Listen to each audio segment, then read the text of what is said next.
Preface. At the end of his review of my first book, Code and Other Laws of Cyberspace, David Pogue, a brilliant writer and author of countless technical and computer-related texts, wrote this: "Unlike actual law, Internet software has no capacity to punish. It doesn't affect people who aren't online, and only a tiny minority of the world population is. And if you don't like the Internet system, you can always flip off the modem." Pogue was sceptical of the core argument of the book, that software or code functioned as a kind of law, and his review suggested the happy thought that if life in cyberspace got bad, we could always drizzle, drazzle, druzzle, drone-like, simply flip a switch and be back home. Turn off the modem, unplug the computer, and any troubles that exist in that space wouldn't affect us anymore. Pogue might have been right in 1999, I'm sceptical, but maybe. But even if he was right then, the point is not right now. Free culture is about the troubles the Internet causes even after the modem is turned off. It is an argument about how the battles that now rage regarding life online have fundamentally affected people who aren't online. There is no switch that will insulate us from the Internet's effect. But unlike code, the argument here is not much about the Internet itself. It is instead about the consequence of the Internet to a part of our tradition that is much more fundamental, and, as hard as this is for a geek wannabe to admit, much more important. That tradition is the way our culture gets made. As I explain in the pages that follow, we come from a tradition of free culture. Not free as in free beer, to borrow a phrase from the founder of the free software movement, but free as in free speech, free markets, free trade, free enterprise, free will, and free elections. A free culture supports and protects creators and innovators. It does this directly by granting intellectual property rights, but it does so indirectly by limiting the reach of those rights to guarantee that follow-on creators and innovators remain as free as possible from the control of the past. A free culture is not a culture without property, just as a free market is not a market in which everything is free. The opposite of a free culture is a permission culture, a culture in which creators get to create only with the permission of the powerful, or of creators from the past.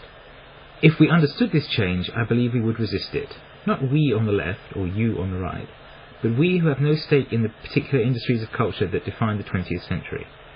Whether you are on the left or the right, if you are in this sense disinterested, then the story I tell you here will trouble you. For the changes I describe affect values that both sides of our political culture deem fundamental. We saw a glimpse of this bipartisan outrage in the early summer of 2003. As the FCC considered changes in media ownership rules that will relax limits on media concentration, an extraordinary coalition generated more than 700,000 letters to the FCC opposing the change.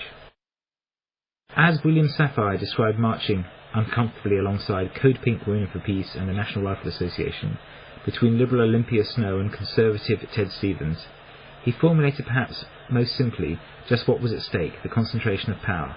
And he asked, "Does that sound unconservative? Not to me.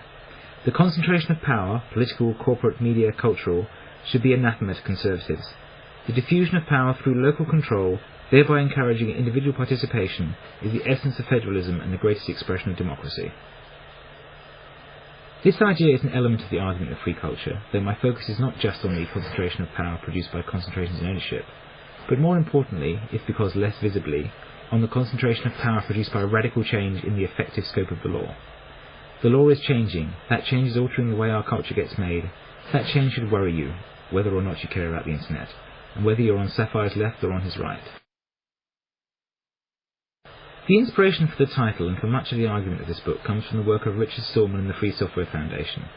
Indeed, as I reread Stallman's own work, especially the essays in Free Software, Free Society, I realise that all of the theoretical insights I develop here are insights Stallman described decades ago. One could thus well argue that this work is merely derivative.